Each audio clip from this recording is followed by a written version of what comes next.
What's good, combat sports fans? Welcome back to another episode of Combat and Kick It with your host, Bando. We are back to talk about UFC 315 and everything that went down in it. So, let's get into it. Let's go. So,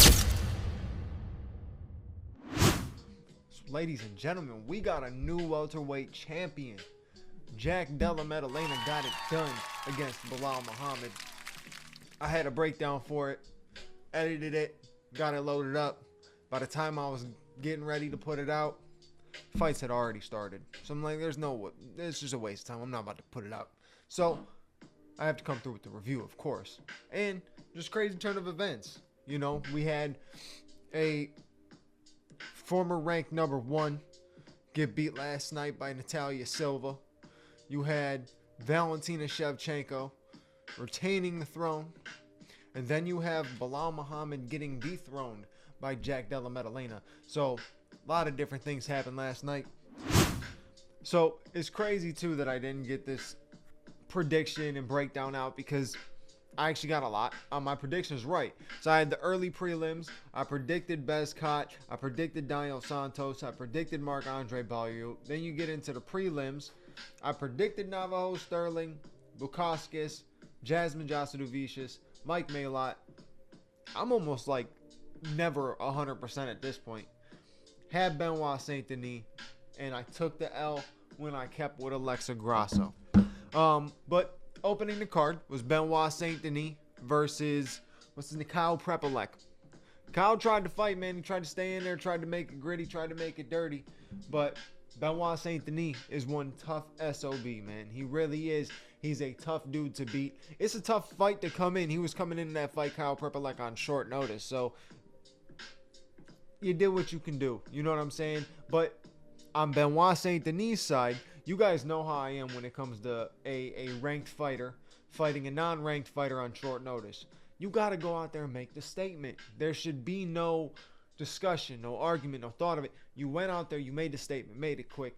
The man shouldn't even have been in the same realm as you right now at this moment.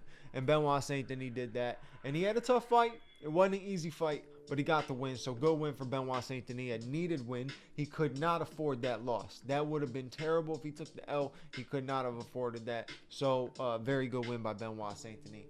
Then you move on to Alexa Grasso and Natalia Silva. Now, I had a prediction that Alexa Grasso was going to go in there and be able to outbox her. I thought Natalia Silva was going to be focusing on just mixing the game up more. Nope, she was moving like crazy. Her movement was insane last night. I got to give her props. Back and forth, consistently back and forth, very fast. And she was freezing Alexa Grasso couldn't get in and land anything. She couldn't dirty box. She couldn't close the distance. She couldn't find her range. There was a couple moments where she had a little spark of a combination and would land something, but nothing crazy enough. Natalia Silva was piecing her up from the outside pretty much the entire fight, moving. The girl's got fantastic cardio, so I got to give her props. That was a very impressive performance by Natalia Silva, and potentially could have been performance of the night. It was extremely, extremely clean cut performance. And to go in there against a former champion who has fought a very difficult challenge against Valentina Shevchenko 3 different times. You know, I think that's another thing too. Alexa Grasso has been stuck training for one fighter for so long. She finally had to switch up, and now everything's changing, right? You got stuck fighting the same fight for so long that all these ranked fighters, they keep moving along, they keep getting better and better and better. And Natalia Silva is going to be a problem for anybody in that division, I'm going to tell you that. You're going to have to be able to get her down. That's the only way you're going to beat Natalia Silva. Is if you wrestle her to the ground, you might have a chance and hold her there. But when it comes to the feet, she's going to be piecing people up from the outside this entire time unless someone figures out how to close the distance on her. So, very good performance by Natalia Silva. All right, So we move on to the next fight. It was definitely fight of the night. It was a great fight, or might not have ended up getting fight of the night, but I thought it was a fantastic fight. Was it a robbery though? That's the question. Now, extremely close fights like that, it's very tough. Did Jose take the first round? Yep. Did Ayman Zahabi do enough to take the second round? Yep. The third round, it's a tough one. It's a tough one. You have Jose who rocked him early, almost got the finish, was beating the brakes off him, right? But gassed out. Blew his gas tank, which is very unlikely for Jose Aldo. Just think maybe the age has caught up to him a little bit. He has fought so much. I'm glad that he has had this retirement now, and I hope this is officially the retirement. You know, you don't need to come back. Your legacy is cemented. You don't have to worry about it.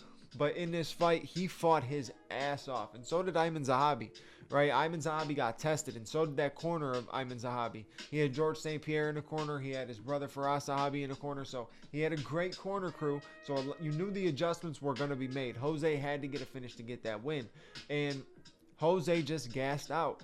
But I don't understand. My question is, do we not count knockdowns like that, like Jose had in the third round? Is it 10-8 round? But I understand the performance that Zahabi ended up finishing out with.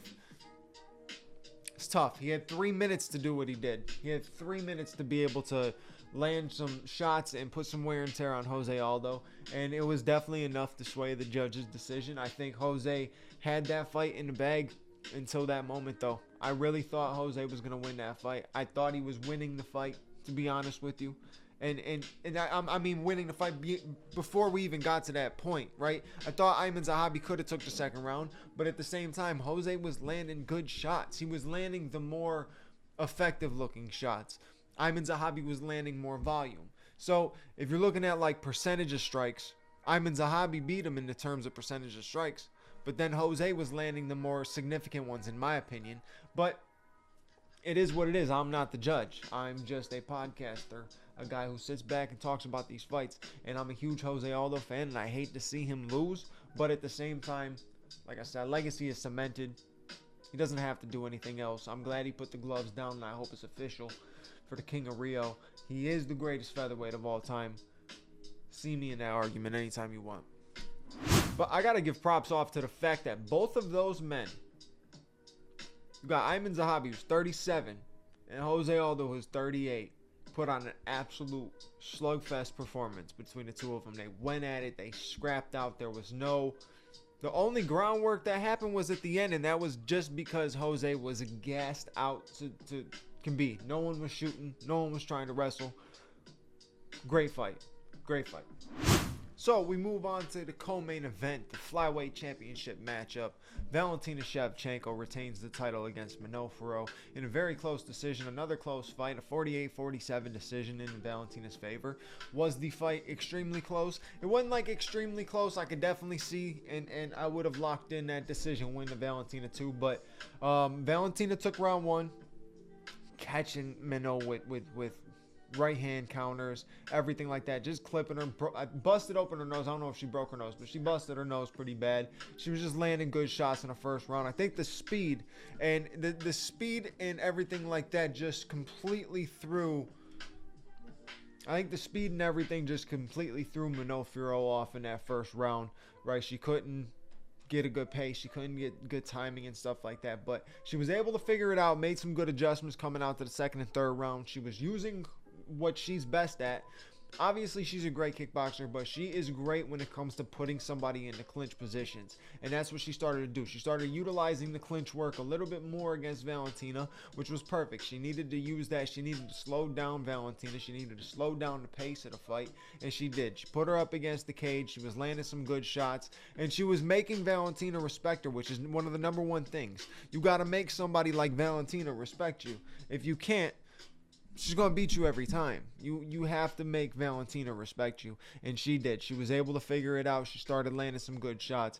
But Valentina has been here many times before, especially going into those championship rounds. And going into the championship rounds, she made the proper adjustments to get the win. She landed more shots. She was throwing hella spinning back fists, probably realizing that she's got to land something that is way heavier than just a right hand just a normal kick. She got to land something that is damaging, and a spinning back elbow, spinning back fist, anything spinning, it's going to do some damage when it lands. And she started throwing that, and that started helping her a little bit, and she was able to do just enough in the 5th round to secure that decision. So when you sit back and you talk about what's next for Valentina Shevchenko after a win like that, in my opinion, it is nobody in the flyweight division. You got a lot of girls in the flyweight division right now at the top of the division that there should be a fight for the #1 contendership between somebody, right? You make it happen. Natalia Silva had a crazy good performance, but you make something happen in the flyweight division,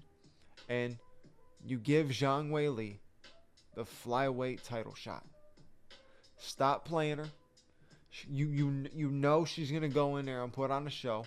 And I think that is the woman to go in there and beat Valentina Shevchenko. I mean, it's not that Valentina's unbeatable. Obviously, we've seen her beaten. But when you see on the feet, the way that Valentina strikes and everything like that, she makes great adjustments. She's very good. She's got good wrestling. But so does Weili. So run that fight. In my opinion, don't make any other fight. Run that fight. All right, so going into the main event, there's one thing we knew. That one guy's art was going to outshine the others. It's that simple. Either Bilal's wrestling was going to take over the game, or JDM striking was going to take over the game. And it was JDM striking that took over the game.